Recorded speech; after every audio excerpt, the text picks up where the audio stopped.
mort.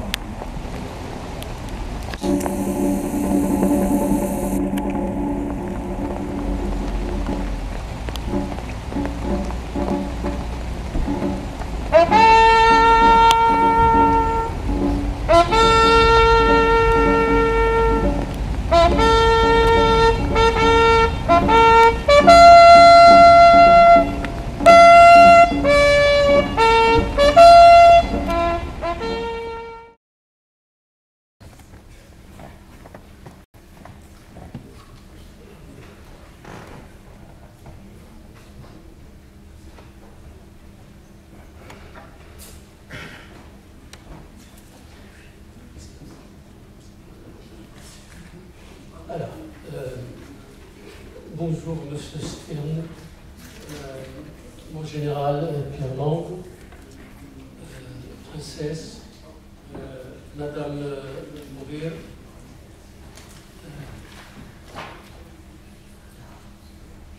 Mesdames et Messieurs les présidents d'association, Mesdames et Messieurs, le témoignage que je veux apporter aujourd'hui ici, dans ce lieu hautement symbolique de la République française, est celui du petit-fils d'un ancien combattant, Bouchaïd Belkhochi. Bouchaïd Belkhochi, donc je voudrais témoigner de l'engagement de mon grand-père, que je développerai en 3 points. Alors, le premier point, qui est l'officier Bouchaïd Belkhochi. C'est un officier des anciens Halla chérifiennes, les Halla chérifiennes, qui était caïdmien d'abord et qui a servi dans l'armée chérifienne avant le protectorat, avant que le Maroc ne soit donc sous protectorat. Et ces grades-là, c'est-à-dire Khalifa, Khalifa et Caïd, correspondaient respectivement dans la hiérarchie militaire chérifienne au grade de lieutenant et de capitaine de l'armée chérifienne de l'époque. Donc il servait déjà, avant le protectorat, comme officier dans l'armée de Sa Majesté. Alors, comment s'est-il retrouvé donc après le protectorat à combattre en France? Eh bien, sa bravoure, son courage m'ont fait remarquer aux autorités protectorales, et donc il s'est engagé sous les ordres de Sa Majesté pour donner un coup de main à la libération de la France du nazisme, comme il va le dire lui-même. Alors pour cela, il fallait organiser cette armée. Cette armée devait s'organiser dans ce qu'on appelait à l'époque école militaire, qui est aujourd'hui devenue l'école Académie royale militaire. Donc l'école militaire de Darbeda, c'était là où le résident général à l'époque, le général Joté, qui a donc créé cette école, avait voulu former l'élite de cette armée pour servir dans l'armée française en Europe pour combattre donc le nazisme dans la Première Guerre mondiale et la Seconde Guerre mondiale. Donc cette école formait l'élite, et aujourd'hui encore elle existe à Kénitra et qui forme encore des officiers. Bien. Alors, Bouchaïd Belkhochi est le major de la première promotion de l'école militaire d'Arbeda. Donc il fait partie de la première promotion et qui a donc servi au Maroc bien sûr et en France dans les 2 conflits. Alors il s'est engagé aux côtés de ses frères d'armes français pour défendre la paix et pour défendre la liberté des peuples à disposer d'eux-mêmes, donc contre le nazisme. Et je le cite lui-même, dans un livre qui a été publié par le colonel, son frère d'armes, le colonel Belmadani. Dans ce livre-là, le colonel Belmadani apporte les propres paroles de mon grand-père, Mouchaïd Belkouchi, qui dit ceci, je le cite: « J'ai combattu l'Allemagne en France, où j'ai versé mon sang. J'ai combattu au Maroc, où plus d'une fois j'ai été blessé. Nous qui avons connu les grands chefs, nous avons marché de gloire en gloire, nous connaissons que la grandeur. Ce que j'aimerais, conclut Belkouchi, ce serait retrouver une grande bataille et tomber glorieusement dans la mêlée. » Page 214 du livre du colonel Belmadani. Le titre du livre qu'on peut retrouver dans le commerce s'appelle « Coupable de fidélité, heures et valeurs de la France ».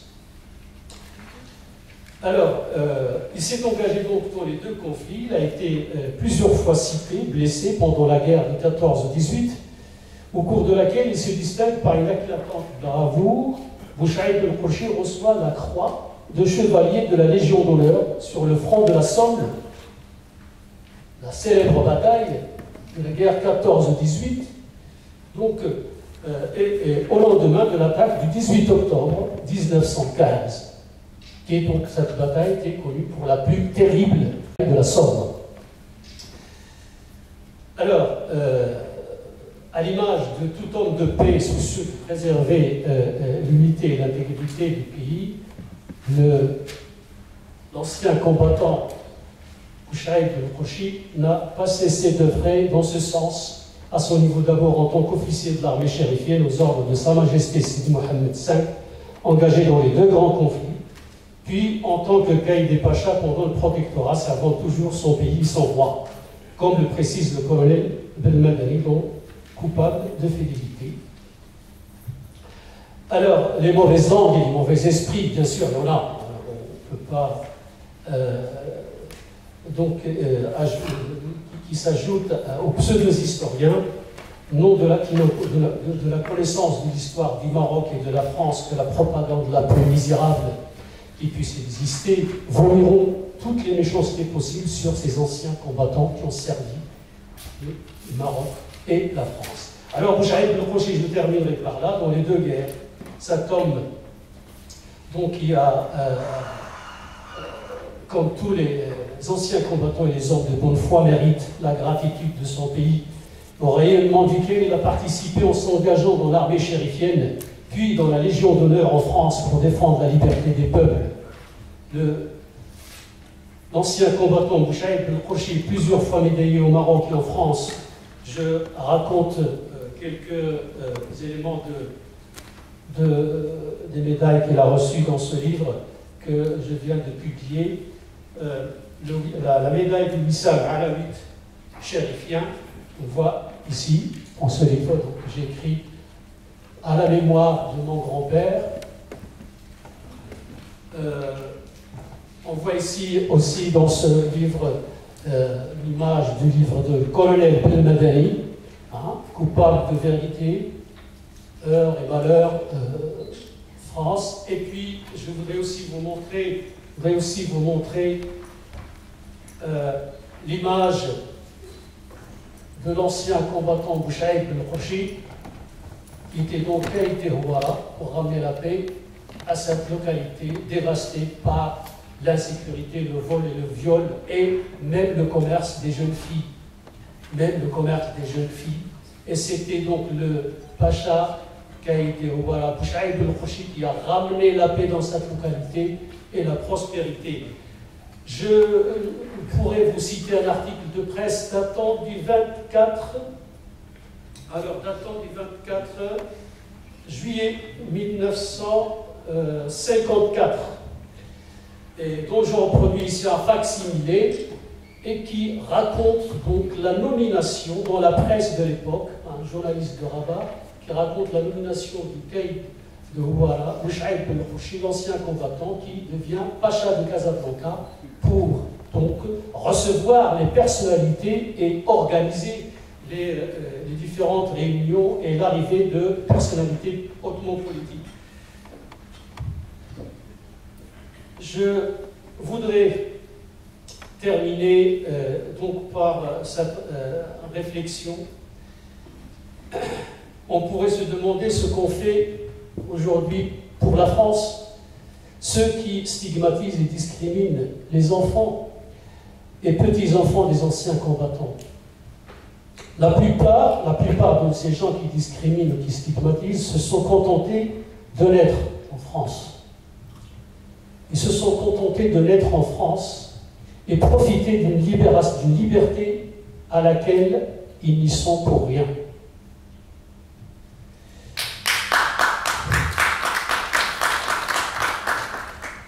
Certains d'ailleurs, et les plus médiatisés, et les plus violents, n'y sont même pas nés. Ils ne sont même pas nés en France. Vous savez de qui je parle? Non. Oui. Excuse-moi, professeur, Alors. il vous reste 2 minutes. Pardon? Il vous reste 2 minutes. D'accord, je On va termine. donner la parole à la salle. Alors, ceux que l'ignorance ou la manipulation appellent les Français de 2e, 3e génération, les enfants des quartiers, les banlieusards, ou les enfants issus de l'immigration, sont en vérité dépositaires d'une citoyenneté française triplement légitime. Je pèse les mots, triplement légitime. Ils sont nés sur le sol de la République. Ils ont étudié dans l'école de la République.